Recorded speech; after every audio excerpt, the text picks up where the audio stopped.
Tony is joining us from the south of France, and we're going to talk about his journey from being an officer on board and to starting a successful company. So let's firstly, hello Tony, thank you for joining us. Thanks for having me, guys. How are you?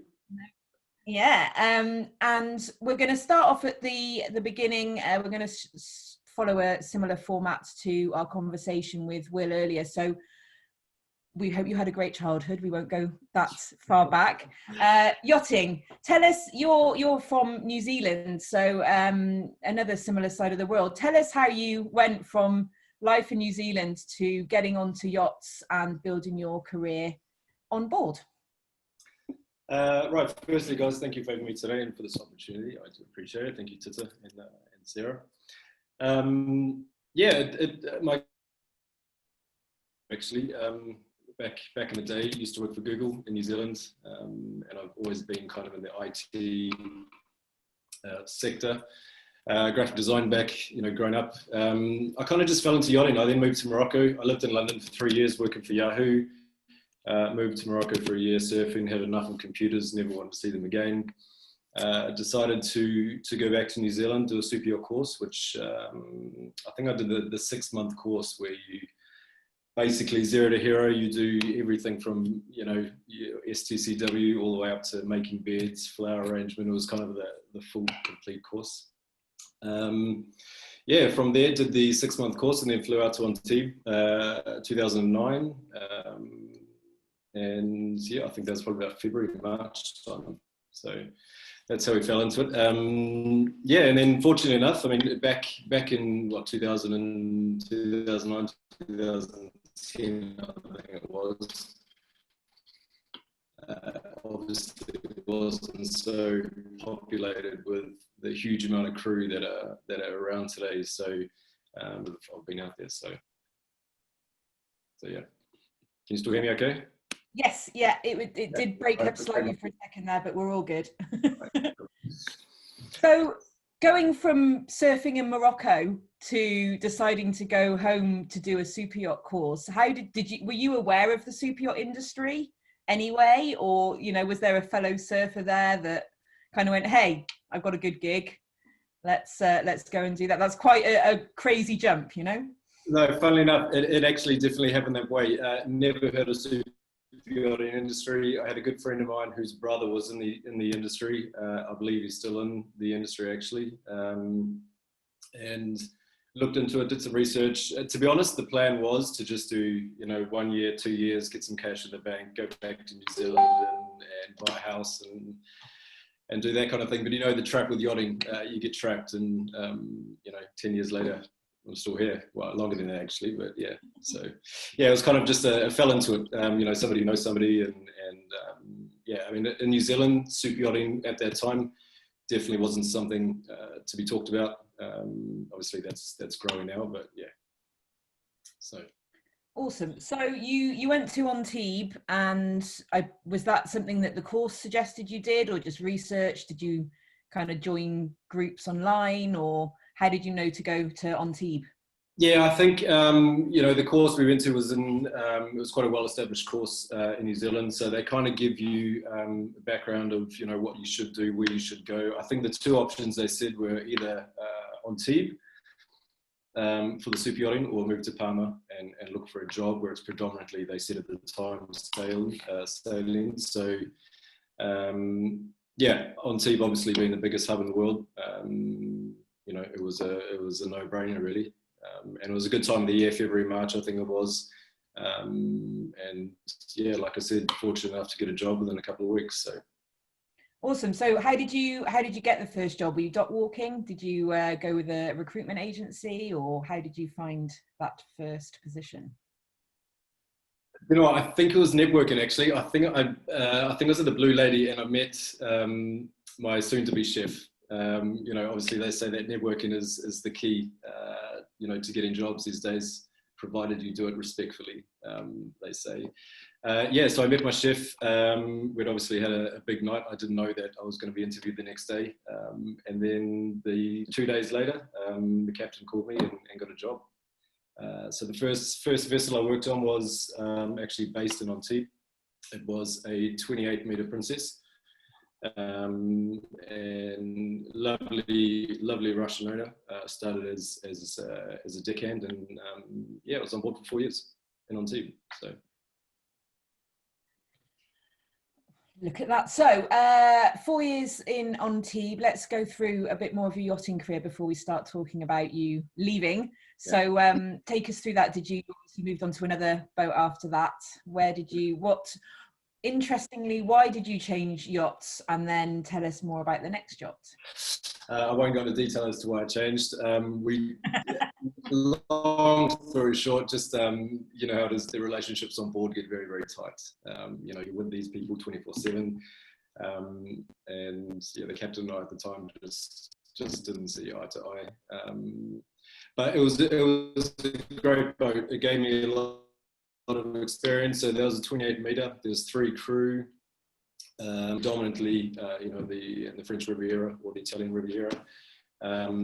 So like I said, 4 years on Modio de Criel, and then I jumped ship. Actually, I did a yacht masters and on team. Following that, I then my next boat was a Palmer Johnson DV9, which is quite a infamous boat, based in Captai, and did about three and a half years on there. So I went from deckhand on DV9 as well. Did a few more courses, became bosun. Boat got sold, crew got let go, and my final boat was Modio Zoom, based in Monaco, where my amazing captain at the time gave me a huge opportunity to step up to first officer, and yeah, so then I started from there. Didn't actually have any of the courses at the time, but I had the requirements and the tonnage license to be able to be officer on board. So yeah, so I did 3 years on Zoom. Goodness me. So this brings us very nicely into the transition then from onboard to onshore, and there's lots we want to talk about here. Firstly, I have a little bit of knowledge about the history of YACHTNEEDS, your business now, and I know that it was an idea that you came up with and started whilst you were on board. So tell us the story around where the idea even came from, because I think this is going to be a fairly familiar story that a lot of yacht crew would say, yep, I've been there. So tell us about how you even got the idea for YACHTNEEDS. Right. So as you know, YACHTNEEDS came about, would have been 2000. I had the original idea, 2014. You know, as crew, literally moving from port to port, whether it's a familiar port, whether it's an unfamiliar port. We were steaming to, I don't know how to say it correctly, my French is terrible, but Port Vendres, which is the last port on the French coast between Spain and France. I think we must have been delayed due to weather, and we had the owner flying in by a private jet. Arrived late. We literally had half an hour to get the boat ready. Chef had no food. We had, you know, no deck provisions in order to get through the boss trip. Half of the crew was scrambling around this town trying to find, you know, a chandlery, a supermarket. We had gone to, you know, Google and everything else available at the time. Literally couldn't find anything. I think most of the crew got back just as the owner was turning up, you know, not in our whites or anything like that. So that's originally where the idea came from. You know, I think back at the time, my opinion, back in the time, yachting wasn't so forward in terms of digitalization. So I just thought there has to be something out there that, you know, is digital. I can jump on my phone, jump on a website, whatever it may be, and literally find any particular yachting business for, you know, onshore services in any port I go to. So that's where the idea came from. Following that, I started looking into it more. There was literally nothing out there at the time. You know, there's your magazines and Google, but there's nothing specific for the industry in terms of a digital platform to be able to find things. yeah, following that, I started Googling, started looking for developers, seeing if anybody else had had the idea. I mean, we haven't recreated the wheel or anything like that. It's a very, very simple idea. I'm sure loads of crew have had it. I just think the timing was right for us. And yeah, we started pushing forward with it. And yeah, that's when things started moving for the company, you know, setting up the company and everything like that. So I'm a big fan, obviously, of the YACHTNEEDS app and the website, and it's continued. Thank you, and it has continued to grow in there. So you are based in the south of France.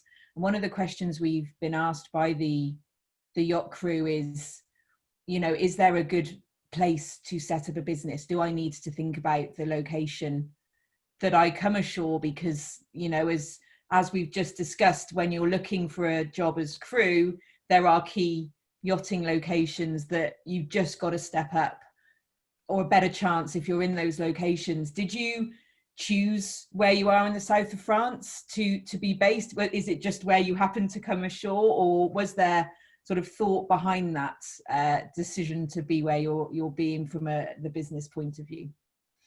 Yeah, I think, I mean, I didn't want to go back to New Zealand. Love Europe, love everything about it.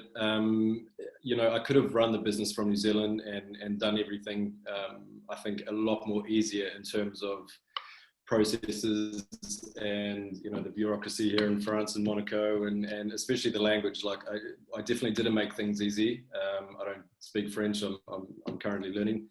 So that aspect was very, very difficult. I chose Monaco to register the business purely because, you know, I felt at the time, you know, we needed to be within the industry. We needed to be, you know, with the port, OnTeam and Monaco and whatnot at our doorstep. So, and I needed to keep that connection. You know, obviously moving ashore, I still needed to keep the connection with the crew. You know, I think crew have left the industry, you know, they step out of it and they sometimes drift further and further apart from it. So I didn't want that to happen. I needed to stay within the you know, the yachting circle, so to speak. So, but yeah, no, it wasn't easy. It was definitely a huge challenge. I have a question, Tony.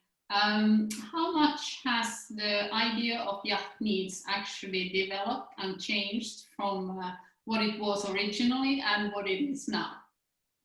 So, good question. So if you think back, so because I know this happens with me, and this happens with the startups I work with. So it's always a process, and it would be interesting to know what was your original kind of idea that this is how it's going to work, and what it is now. Yeah, it's a good question. I think, you know, the business is based on one general idea, and that is crew being able to find local services in any location they go to. That general idea has not changed. You know, as John and Will were saying earlier, I think it's super important, and this is where, you know, it sometimes drives you crazy. You've got so many ideas being thrown around. Oh, this would be great. This would be amazing. What if you implemented this? You know, it was very difficult for me to kind of take a backseat on that and focus on the core point of the business, and obviously where the revenue comes from. So, has the idea significantly changed? So the YACHTNEEDS today, no, we've added extra features to make the platform more successful. But in terms of the general idea, no, it's generally kind of stayed along the same thought process. So do you think? But obviously, as you know. So do you think it actually? What I find sometimes that when you add features or you have these great ideas, what sound great in your mind, that point. So those are actually the ones with eat your revenue most of the time. So you try things, but you never also, as a startup, you don't know which one is going to fly and which one is not. As we learned from the snail lady, I don't know if you looked at Simone's video, but she then again said, whatever crazy idea you have, please go with it. And I kind of agree, but sometimes you just feel like your revenue is just melting away while you do that and explore the world. Yeah, I think when it comes to the digital side of things, we really don't have a physical product.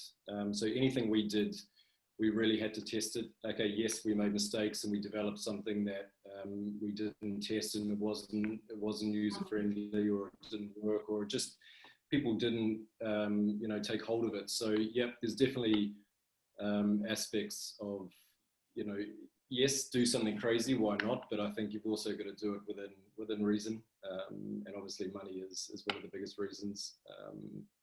So yeah, I think definitely going down the testing stages and getting products tested and features tested before you launch them, or before you even consider building them, is definitely a huge piece of it, for sure. Yeah, and I believe in testing, that testing is something what you do need to do with the market. And because the market, it's key. Very seldom lies. Yeah, and I think as whether you know or not, YACHTNEEDS is part of Monaco Tech, which is an incubator that was set up by the Prince of Monaco. So we get mentored by different mentors, and I think the biggest message is you got to test the market, but you've got to find is your idea or whatever you're building, is it going to be used? What's the message behind it, and is it proven? Are crew going to use it? So yeah. I think that links really nicely back to it being a good choice to base yourself in the south of France and stay within the yachting hub, because you, more than probably anybody that I know, you've got so many friends within the industry that are still working on yachts. So you're I'm not saying that not everybody's like this, but you have an instant audience where you can go like, hey, I'm thinking about this, or here's a beta version of this. And you've got the people that are on board right now to just give, and I've heard some of the feedback. They're brutally honest with you. I think that's really valuable in a good and a bad way to hear it and all, because so many people and I'm guilty of this as well. You can be working within your own business and you become so focused on it, you don't necessarily see the product from somebody else's perspective. So having the ability to kind of go out to these friends and get that feedback and have them testing it whilst they're on board in real life situations is really, really valuable. And I think that's another good reason for staying within a yachting hub. Yeah, absolutely. I have one more question, at least, as they're popping up. So also, if we go back to, we had this morning career advice and financial advice also. So do you think that you would have needed, or did you use any of that kind of services when you were actually stepping off the boats, or do you see the value there? Because you're only kind of, what did you say, when did you step out? 2014? So that's 6 years ago, so it's not that far out. So after your career. Yes, so you're asking if I use like the financial advisors and all those. And career advice, and if you think that is something which is valuable in that transition period. Or before. Yeah, definitely. I didn't, to be honest with you, I didn't use any of them on the transition move from shore.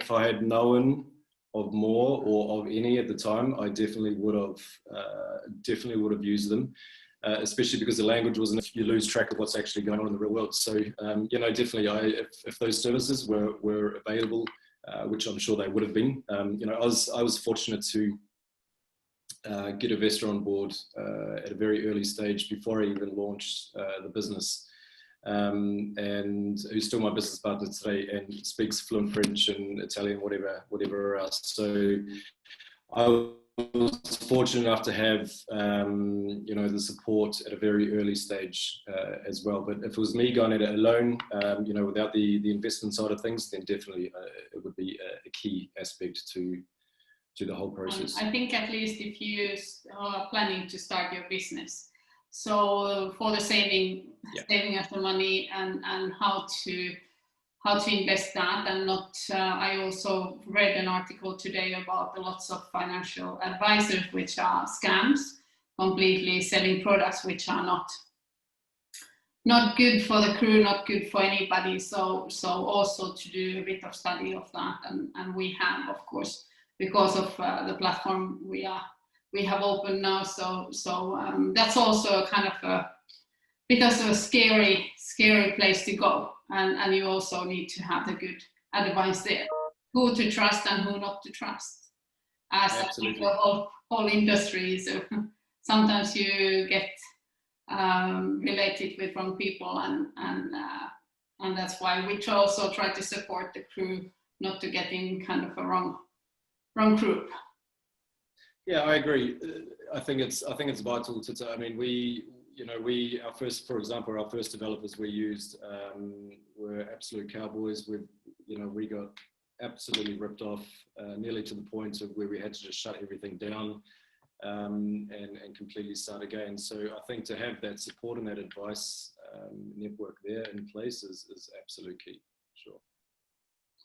Which that also, again, I like it when we all kind of agree with each other, because it makes me feel that there's even more value in what we're saying. But working with people that you trust, and be that mentors or support, you know, people offering you support, but also the team that you choose to work with within your own business is so important. And I was actually going to bring up the developers, because I know that you did change developers in the fairly early stages, and I know that I've had conversations with other crew that are thinking about, you know, more technical businesses, and they almost, one of them called it paralysis analysis. They said, I'm analysing who I should work with so much that I'm basically paralysed and I'm not going ahead, because I'm worried that if I make the wrong choice of who I work with, it's going to have this huge impact. And of course, who you work with, it does. But I think your story of overcoming that is really good for crew to hear, in that, you know, we don't always choose the best people at the beginning or the best companies to associate with. But I'm right now that the developers that you worked with helped you to obviously rebuild and rework the original platform, and actually they're still the developers that you work with today. They're an integral part of the team, and although it was a bit of a nightmare to go through that change, it was for the best. And you know, do you think that you would, in my opinion, I feel like you learned really valuable lessons going through that mistake, and they say you almost learn from your mistakes, and I think that the platform is better now because of that change. Yeah, I think I don't even know if I'm asking a question here. I'm just kind of giving my own opinions. But I think any crew that's going to get into anything digital, honestly, I just research. I think, you know, we jumped on Google and we just found somebody that looked amazing. You know, it doesn't mean they are. Honestly, word of mouth. Speak to somebody who knows somebody who's you know, generally we're going to know somebody who's got a platform or know somebody who's built a platform. Word of mouth is the best thing. I mean, you know, we got stung over 100,000 euros from the first developers. They took all of our information. Fortunately, we found great developers the second time around, but we had to start the entire business from scratch. You know, the whole development. We just literally had to shut one application website down and build a complete new one, just because we got, you know, just completely ripped off. And apparently it's a very, very, very common thing, especially in the digital world. So yeah, it definitely pays to speak to somebody if you know somebody who knows somebody that's been down that same track. I totally hear you, and that's definitely been something with the Life After Yachting portal, is sort of having the the trusted people you can go, and even if it's just a 5-minute chat and go, hey, tell me what you did that was wrong and how I can learn from it, or do you have anybody that, you know, you can recommend, is super valuable for sure. The one thing I wanted to explore with you is, and again, it's another challenge that crew and business people within the industry is going from being a regional business to being a global business. So we know that you started in the south of France. Did you purposely start the business in a smaller location? Did you try and go global immediately? Did you learn any lessons in terms of that side of things, you know, and how to sort of when to grow and when not to grow? Yeah, for sure. It comes down to testing. You know, there's no point and we weren't 100% sure that, yes, we had done crew surveys, we'd done focus groups, we had done multiple surveys and whatnot, and it was something that crew were looking for in the industry. Okay, that's great on paper. In reality, you know, do we want to spend 200,000 or whatever it may be on something that crew just aren't going to use? So I think in that aspect, yeah, you've got to do the research, and we started in Monaco, and then we just kept slowly growing out, whether it be week by week, but we set the platform up in such a way that expanding like that was not going to be difficult. It didn't involve more development, but for sure we tested in, you know, with 10 engineers, 10 chief stewardesses, 10 whatever it may be, and get their feedback, because we wanted to build something that crew were going to use, you know, that was going to help crew in their day-to-day lives on board.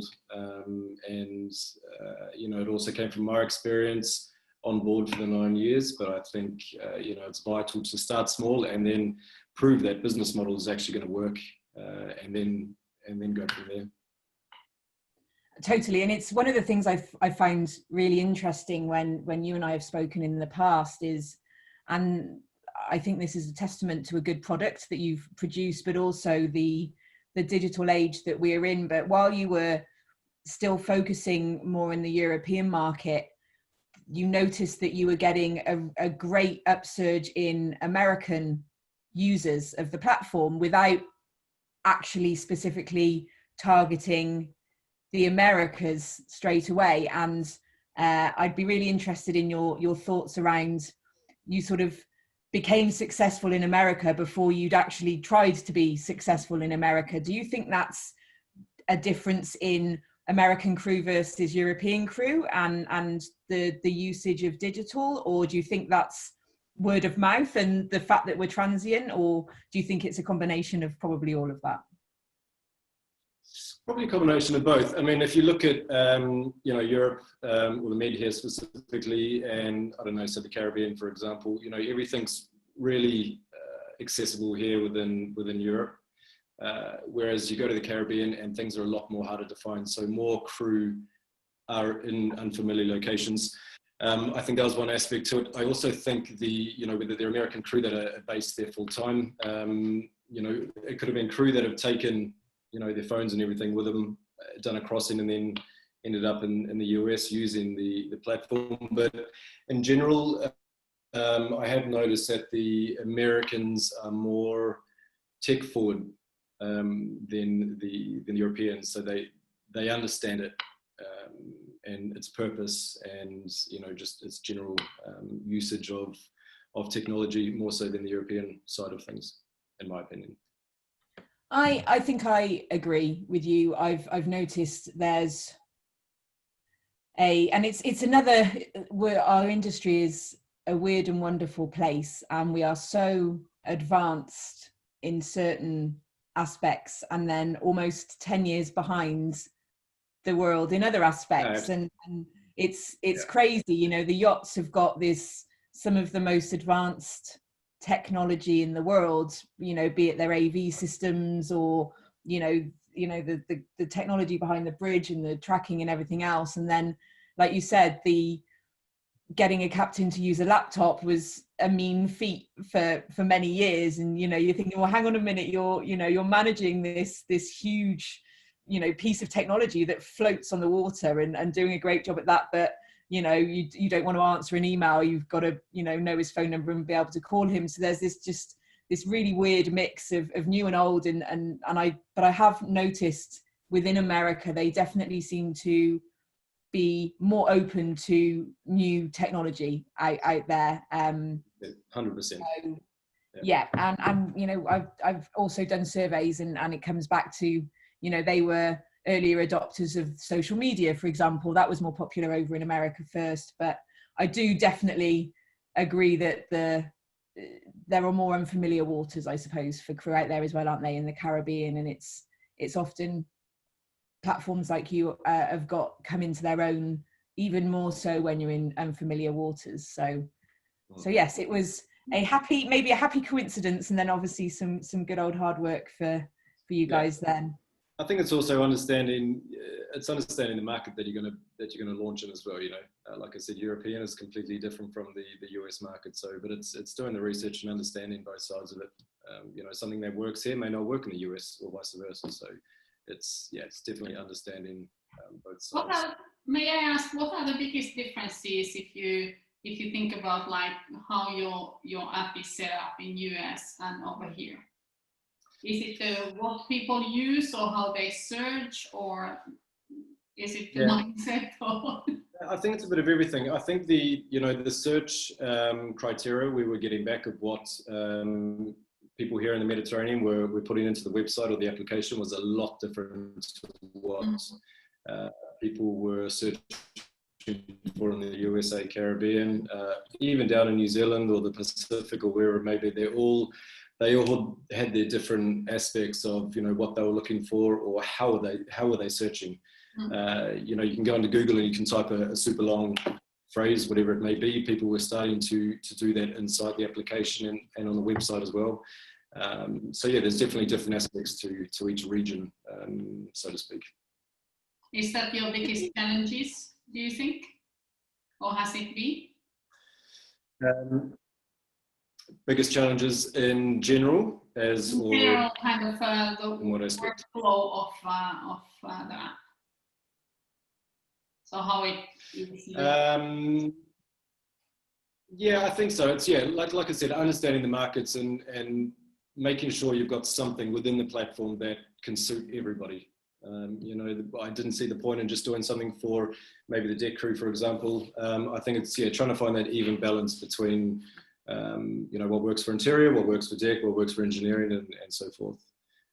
You know, like Sarah said, I still know people in the industry, and I still get emails 5 years later saying, "Hey, why don't you implement this? Do this, do this. I think it'd be cool if your platform could do this." So yeah, it's definitely a challenge in terms of understanding the market, understanding the crew, understanding the demand of what people want. But then we've also got the demand of you know, the sellers, the suppliers, and trying to understand what they want as well. So yeah. Exactly. Yeah, there's two different points to that. I didn't think about that. But yeah, it's a very interesting business, and of course, if you think about 6 years ago you started, so it was something nobody really even dreamed about then. Everybody had paper directories, and they were looking, and you didn't think about that you could have something which works perfectly and is up to date all the time. And also you can search with your own vocabulary, as you said, so it changes from place to place. Yeah, absolutely. Yeah. I'd love to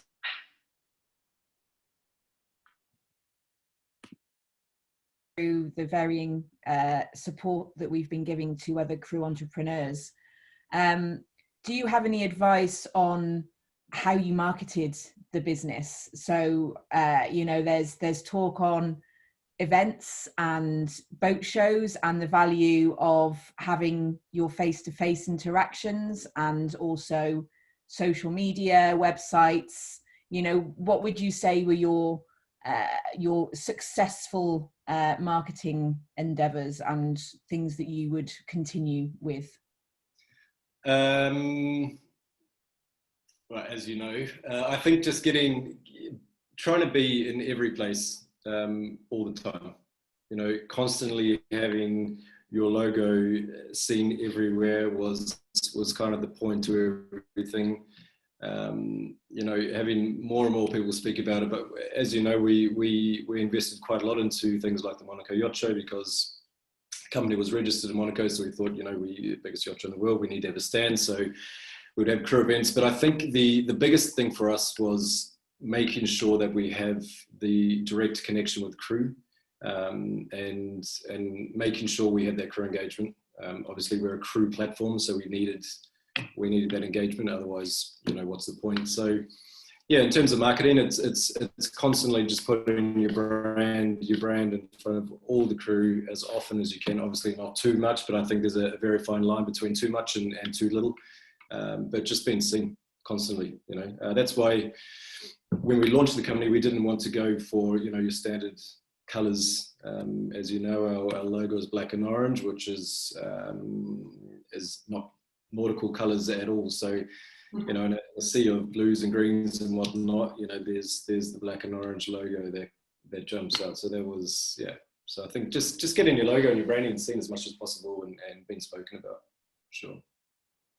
And I think also streamline your business. So as you said, concentrate on what you're doing and make a very clear decision on that. So that's definitely what you have done. Everybody knows what YACHTNEEDS is all about once you see the black and orange logo. Exactly. Yeah, I think it's super important. I mean, I remember I told Sarah this a while ago, and it was one of the best things that somebody ever told me is, you know, you find yourself, you know, setting up business and you're caught up in absolutely everything, your emails, and then you get to a point where you just find yourself literally sitting down replying to emails all day, every day. But I think the most important thing is, you know, focus on your business, not, you know, work on it, don't work in it. And I think that if you can divide and separate, you know, working in your business as opposed to working on it, it's a good start for success, I would think. I regularly share that snippet of wisdom that you shared with me. I completely agree, and it's also, I think, one of the hardest things to do as a new business owner. I certainly haven't fully achieved that, and I'm 5 years in to running my business, and I'm still very much in my business and not just working on my business. Now you know it, and you realize when you do it, and then you can kind of, yes, you know, get yourself out of it. And so I concentrate on carving out time to not be answering emails, you know, from 7 a.m. to 7 p.m.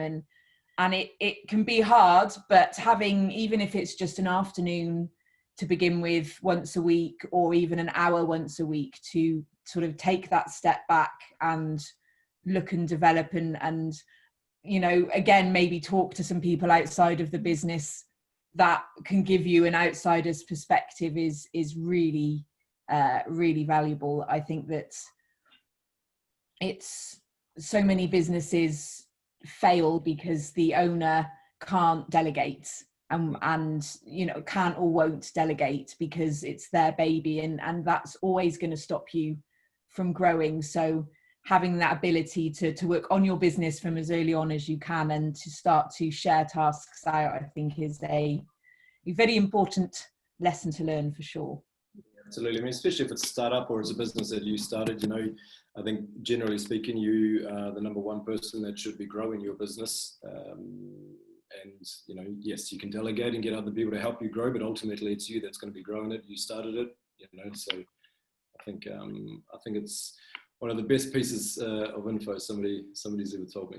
And I'm glad you enjoyed it, Sarah. I passed I passed it. I love it too. Thank you very much. We need to do, all of us, a big sign. It's yes, just in front of us to concentrate on it. So definitely. And it's so easy to start with the emails and finish with the emails, and not really to do the work, which is the work of the business owner. Yeah, exactly. You sit there, it's 5 o'clock, you're like, what have I done today? I've done nothing. Exactly. I hear that one, that's for sure. All the WhatsApp and messengers and everything going. So yeah, definitely. That brings up something else. I know we're going to have a few minutes music shortly before our next speaker, but again, something that I learned from you, Tony, recently is which fits very nicely in with what you've just said, Titta, you've recently streamlined your internal communications, Tony. And you've got quite a wide team. You have, developers, you have your sales team. People aren't all working in one office. So even before, the current COVID situation, you had teams working in different countries and, trying to coordinate WhatsApp and Skype and Zoom and emails and text messages and, phone calls and just remembering where some of the communications can be hard. So tell us a little bit about your streamlining of the communications, and you're starting to reap the benefits, I think, already for that. Yeah, in terms of what internal messaging and whatnot, Sarah? Yeah.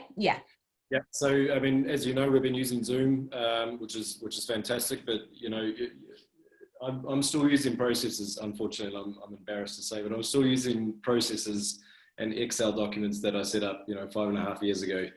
So finally this year, we've kind of put everything into one system. So we've just updated to Microsoft Outlook, I think it is, and Teams. So, you can easily communicate with, there's 17 of us on the team, so we can easily communicate directly through that and Messenger and whatnot. So it's all kind of in one, your files. So it's like a Dropbox, a Zoom, and everything in one system. So it's definitely made life a lot easier, for sure, rather than having to hunt for things here and there and whatnot. I've certainly spent far too long looking for a message or a link and going and it's in like Skype chat or something that you would never think to look for, and you just, it blows your mind going, I know I've been sent the link somewhere, and going through it all. So I think that's a really good piece of advice for other people starting up their businesses, is try and processes, which goes, again, it links back to the working on your business, isn't it? And having that time to go, hang on a minute, this is crazy. Let's have a process for communicating as well as a process for other parts of your business, and try and keep communications in one place so that at least everything is where you think it's going to be, for sure. Yeah, there's definitely, there's like I said, we've been doing the finance, we've been doing the marketing, the community, all those things and different things, but you've generally, if you do a bit of research, it doesn't cost a lot of money to kind of centralize everything into one, one finance application or implement that into the team, or it's, there's so many things out there that can just streamline everything and save you so much time, literally. Yeah, totally. Okay, well, I think we are wrapping up. We've gone slightly over our half-an-hour mark. I thank you for keeping chatting with us. But is there anything else that you can think of we've probably covered most of the things on here now, but any other words of wisdom or advice for crew thinking about making a move ashore and starting their own business? Yeah, listen, I think at the end of the day, give it a go, take the jump. Yachting, I think that was one of the reassurances for me is, if it all went south for whatever reason, yachting is always going to be there. You can always go back. I think if you're deciding to go land-based from yachting, you've probably been in the industry for quite a long time, so you've got the qualifications and whatnot. So yeah, if you've got an idea or whatever, do it. Like I said, you can always fall back on yachting. So yeah, give it a go. Yeah, I think that's perfect. And yes, that is something that people forget, for sure. And I was speaking to a stewardess just last week who I mentioned earlier, who's started up her own guest house in South Africa with her husband, who they met, wonderful yachty story, met on board, got married, etc. And they've had the guest house now for 4 years, and she's gone back to yachting twice in that time already, and just done another season while things were getting going. You think you've left it and that's it now, and you're in this big scary world, whereas actually we're a pretty close-knit, all the love community. So the boats are still there, and the jobs are out there if you were good at your job to begin with. So that's a really good point, actually. Yeah, have the reassurance that they'll take you back if you need to. Yeah, exactly. Yachting it's what do they say? It's extremely difficult to get in, but once you're in, it's even harder to leave. For sure. And we are trying our best to help them to do that step whenever they decide that's exactly. the time. This is why more people need to know about Life After Yachting. Exactly. Well, Well, thank you very so much, much, Tony. It's been a pleasure. Thank you very much. And yeah, I wish you guys all the success, and I'm sure I'll see both of you very, very soon. Thanks, Tony. We really appreciate it. Thank you.